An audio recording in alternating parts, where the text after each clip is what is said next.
Baik, Assalamualaikum warahmatullahi wabarakatuh. Selamat petang, salam sejahtera teman-teman semua. Terima kasih. Dalam kesempatan ini kami ingin menyampaikan beberapa hal hasil dari permintaan keterangan atau pemeriksaan yang tadi telah kami lakukan. Saya, Pak Anam, dan Pak BK tadi memeriksa saudara FS di satu ruang khusus yang dihadiri oleh kami sendiri. Dalam permintaan keterangan atau pemeriksaan tersebut ada beberapa hal yang tadi kami dapatkan. Pertama adalah pengakuan saudara FS bahwa dia adalah aktor utama dari peristiwa ini. Itu yang pertama tadi disampaikan. Yang kedua, dia mengakui bahwa sejak awal dialah yang melakukan langkah-langkah untuk merekayasa, mengubah atau mendisinformasi beberapa hal, sehingga pada tahap-tahap awal misalnya yang terbangun konstruksi ceritanya atau peristiwanya tembak-menembak, kan begitu. Tapi kemudian tadi diakuinya itu adalah hasil rancangan dia sendiri dan dia mengakui bahwa dia bersalah dalam tindakannya yang merekayasa itu. Itu tadi kurang lebih juga disampaikan permohonan maaf pada semua pihak, ya, termasuk kepada Komnas HAM, kepada masyarakat Indonesia atas tindakannya yang kemudian juga tadi seperti kami sampaikan melakukan langkah-langkah rekayasa. Ya. Tapi sekali lagi dia pada akhirnya mengakui bahwa dialah yang paling bertanggung jawab terhadap semua peristiwa ini, dan dengan pengakuan yang seperti ini kita berharap nanti proses penyidikan dan selanjutnya sampai persidangan bisa menghasilkan satu keputusan peradilan yang seadil-adilnya sebagaimana kami sampaikan sejak awal, yang merupakan ya, fokus dari Komnas HAM dalam hal ini berlangsungnya satu proses hukum yang fair sehingga semua pihak terutama yang menjadi korban bisa mendapatkan keadilan. Sekali lagi itu yang tadi kita dapatkan atas seluruh pengakuan yang sudah disampaikan pada kami bertiga tadi di ruang tertutup. Selanjutnya mungkin silahkan Pak Anam, Pak BK untuk menambahkan beberapa hal yang lebih detail.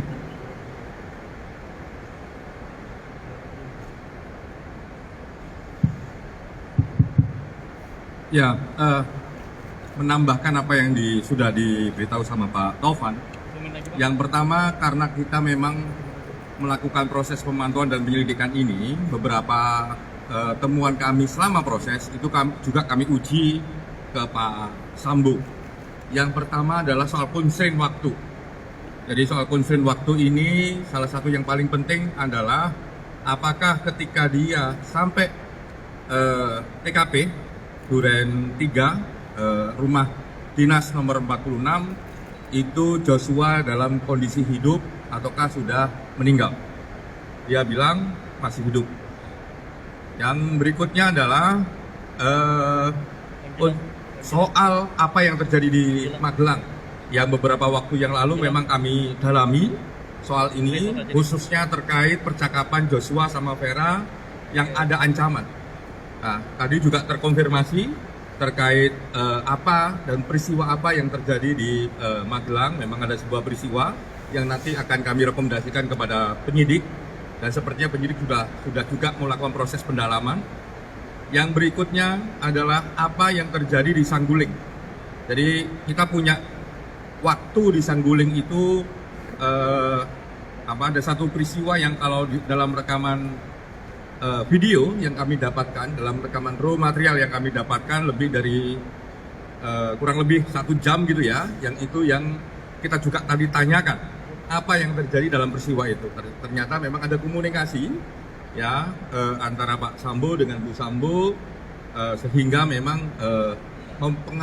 sangat mempengaruhi peristiwa yang ada di TKP 46. Nah, beberapa hal yang juga kami konfirmasi soal obstruction of justice. Jadi tadi yang sudah dibilang oleh Pak Tovan, obstruction of justice memang dia yang mengakui bahwa memang dialah yang menyusun cerita, dialah yang mencoba untuk membuat TKP sedemikian rupa sehingga semua orang juga susah untuk melakukan membuat terang peristiwanya karena memang ada kerusakan di TKP. Jadi ada obstruction of justice.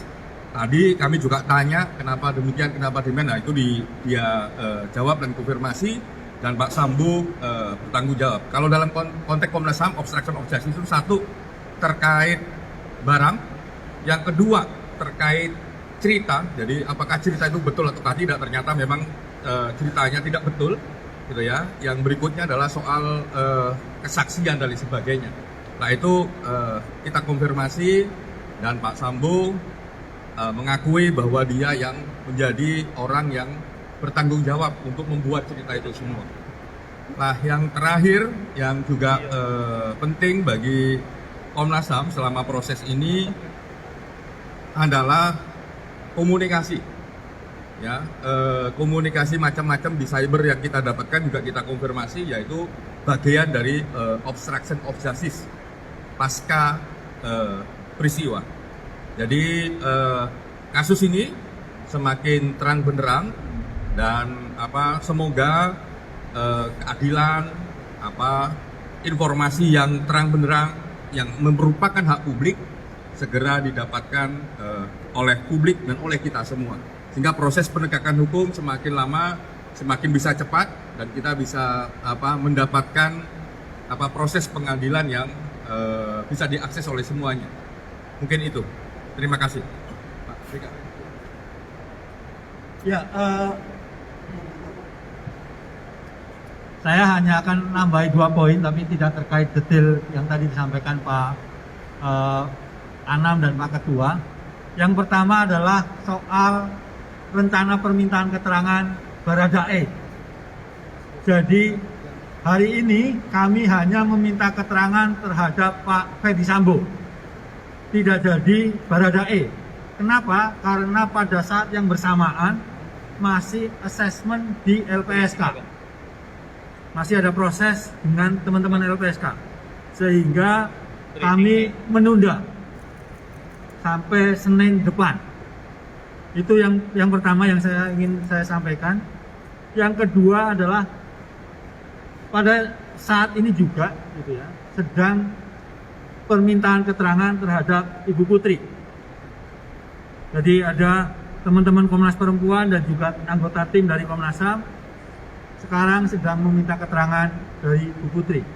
Rencananya malam ini semoga sudah mulai ya gitu. Jadi saya kira tambahannya hanya itu saja terkait dengan proses yang dilakukan oleh Komnas dari siang hingga sore hari ini. Terima kasih. Oh ya. Ya, jadi tambahan aja. Jadi ketika meminta keterangan Pak Ferdi Sambo, tidak hanya kami begitu, tapi juga ada anggota tim staf Komnas yang ikut kemudian memastikan materi-materi pemeriksaan ini bisa lancar begitu disampaikan ke Pak Ferdi Sambo, dan Pak Ferdi Sambo juga responnya juga lancar juga begitu, dan kemudian sehingga prosesnya lumayan cepat lah ya, lumayan cepat karena memang secara umum konteks peristiwanya kan sudah ketahuan semua gitu. Saya kira itu ya. Terima kasih.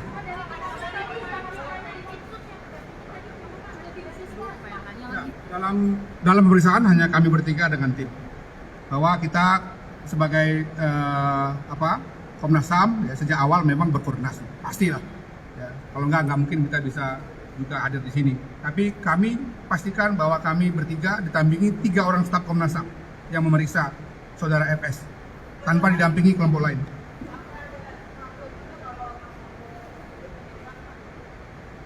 Ya itu saya kira biarlah penyidik yang menjawab ya. Yang penting dia tadi sudah menyampaikan semua hal yang dia katakan, inilah sebetulnya peristiwa sebenarnya. Poin utamanya dia aktor utamanya. Dia aktor dia aktor di utamanya. Yang kedua, dia mengakui bahwa dia yang merekayasa atau yang tadi disebut sebagai obstruction of justice. Detail tentang itu saya kira biarkan nanti penyidik yang bicara.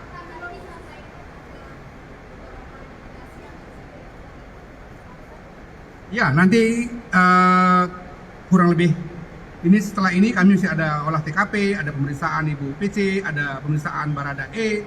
Setelah itu kita akan menyusun laporan, yang dalam laporan itu tentu akan ada rekomendasi yang segera akan kami sampaikan kepada pihak Mabes Polri dan tentu saja kepada pihak pemerintah sebagaimana amanat Undang-Undang 39 1999 di mana Komnas HAM dalam penyidikan pemantauannya harus membuat laporan kepada Presiden, kepada DPR RI, dan tentu saja juga kepada pihak terkait di sini, Polri, karena mereka yang akan meneruskan penyidikan sampai nanti juga proses penuntutan dan pengadilan yang dilakukan oleh jaksa dan hakim. Misalnya.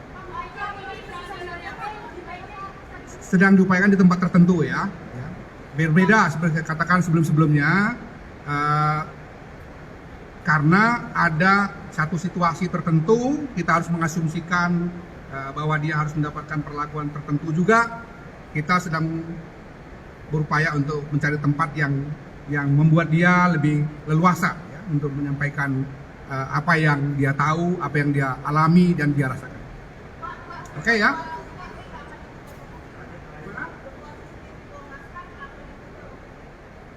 Nanti dalam laporan akhir kami akan sampaikan semua. Detail. Gimana? Oh, itu soal Papua, soal damai Papua. Ya? Barreskrim kemungkinannya ya. Oke ya. Terima kasih.